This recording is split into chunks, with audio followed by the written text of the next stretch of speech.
This episode will pertain to the latest news surrounding the synth pop artist known as Gelli Haha. And if you want to hear more, stick around. This is All Gas, No Trash. My name's Adam, and welcome back to the program. Welcome to a brand new episode. And before we get underway, we do have to do the Game Rage No Curse Minute, where we kill the first 60 seconds of the program in order to play nice with the YouTube algorithm, with no cursing and no swearing whatsoever. And first, I want to give a quick thanks to everybody that has been listening on RSS, Spotify, Apple Podcasts, or wherever you've been listening. We sincerely appreciate it. Additionally, for those of you that have been continuing to like, comment, and subscribe on our YouTube, we are sincerely appreciative. We are close to 150 subscribers, and once we reach that number, we'll be eternally grateful. Last thing I wanted to add is we'll have that episode about the Tulip Marines on the way for the coming week, so be on the lookout for that, and that'll be the Game Rage No Curse Minute. Let's get underway with the introduction for the episode. As previously stated, we are talking about the latest artist news regarding Gelli Haha, but before we get to that, I do want to go on a bit of a rant talking about Travis Holcomb. Now, you may be wondering why I am talking about Travis Holcomb. Well, he is the person that actually debuted Gelli Haha on KCRW when it released initially the single called Bounce House back in late March, early April, if I'm not mistaken.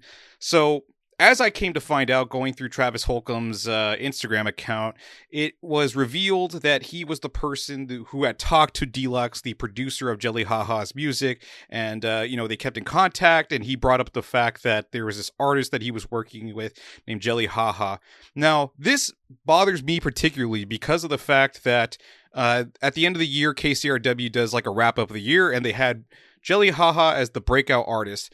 Now, as some of you may know, Travis Holcomb was somebody that was recently fired from KCRW after years of doing his program called Freaks Only, which he had done for numerous years at 8 p.m. for 2 hours. And I was somebody that would often check out his program. So you could see the problem that arises with having a breakout artist that somebody else brought in, Travis Holcomb, who broke Gelli Haha on radio several months back, dating back to March, again, the end of March or whatever.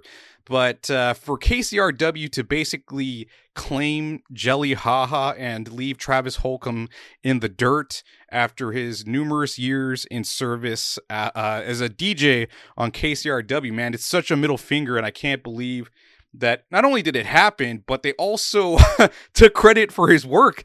That is like such a fucking middle finger to Travis Holcomb and all the trust and relationships that he's built over the years with artists and stuff. And I just couldn't believe it, man. And I don't know how anybody that's an artist that put their faith in a person to help them out or whatever, how one person could support a radio station like KCRW. And there's already been backlash with the DJs being cut and all that shit. So, I hope people are still disgruntled and still feel conflicted about listening to KCRW. In fact, I would say outright boycott KCRW.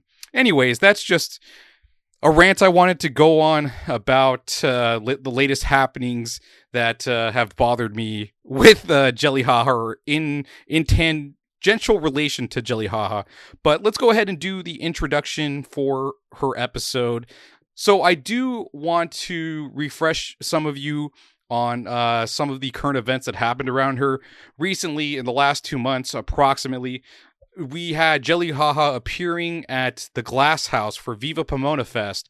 Not actually at the venue, but just outside for the festival grounds, I guess.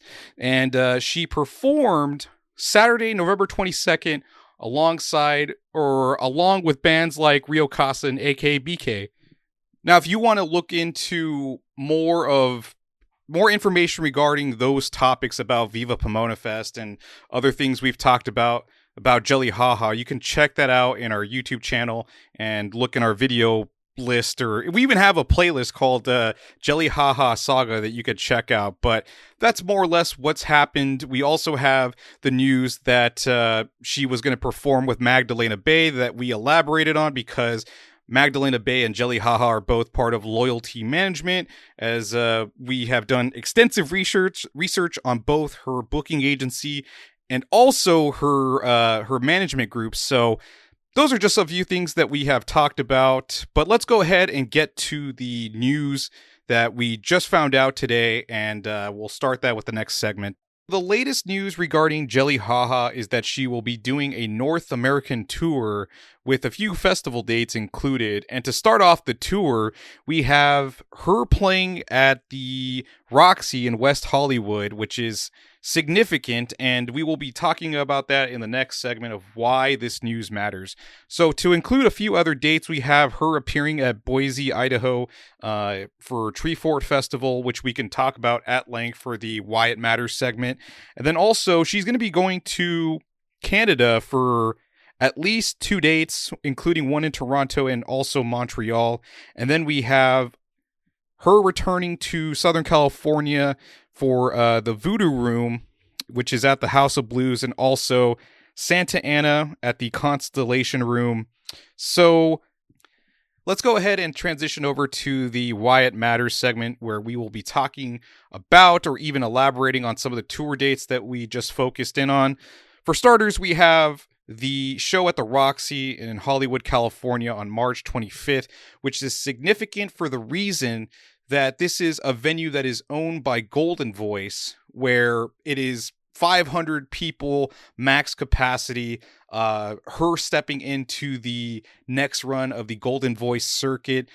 And depending on how well she does, we could see her playing at a venue that is just a little bit bigger, with the El Rey Theater sitting at 800 max capacity, and perhaps even the Fonda Theater, which holds 1,200 seats. And, assuming she knocks it out with those two shows, that's my next guess. That is my prediction for the future, is how well she does at the Roxy could indicate that she will be playing at the El Rey Theater. That's the next step up. We have 300 additional seats at the 800 max capacity for the El Rey Theater. And assuming that goes well, we could see Gelli Haha performing at the Fonda Theater with 1,200 seats or 1,200 max capacity.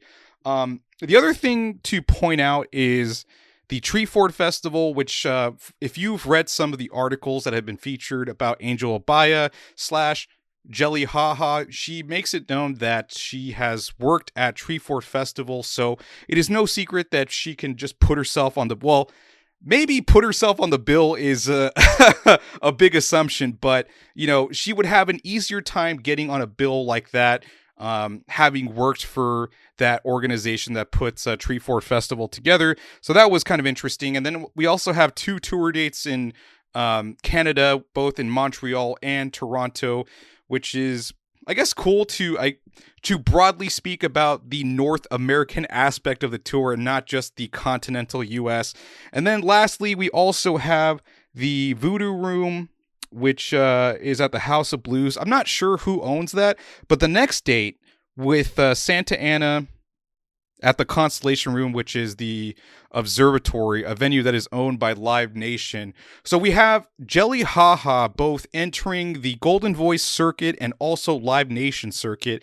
And depending on how well she does at both circuits, maybe we could see Gelli Haha performing at the Regent Theater, which is, I think, roughly around the same size as the Fonda Theater. But this is all really to say that UTA, her booking agency, has this is already taken care of in so many words. Her success is basically guaranteed, I think, in my opinion, just based on how things have been booked and how well she could potentially perform at Golden Voice venues. We might see Gelli Haha perform at at Coachella relatively soon. I don't know how soon it'll be. Maybe I'm putting my money on 3 years. We will see Gelli Haha in potentially 2027 or 2028. That is my best guess. But the other thing to tie into this segment is Rio Costa, which is a band that is going to be playing the Roxy on March 11th, just 2 weeks before Gelli Haha, was another artist that had performed at Viva Pomona Fest. So, as you could see, there are things that lead to other things. There are ramifications for playing Viva Pomona Fest. And here's two examples of two artists that played on the same date in the same festival, not too long ago, just 2 months ago, and their stock is already going up with the possible implications of playing a festival like Coachella. So I just wanted to follow up on the latest news surrounding her, which is, again, her continental tour, the North American tour called Where in the World is Gelli Haha, which feels like something of an ode to Where in the World is Carmen Sandiego, at least in my opinion it is. But that's more or less the end of the episode. Hopefully you got your fix of Gelli Haha. I just wanted to talk about this real quickly as it happens, and it should be released at midnight or just an hour after midnight, as I typically do with most of these episodes. So be on the lookout for it. We also have the Violet Roll episode that we made about her latest single. But that's going to be it for me. Thank you so much for tuning in, and I'll catch you all next time.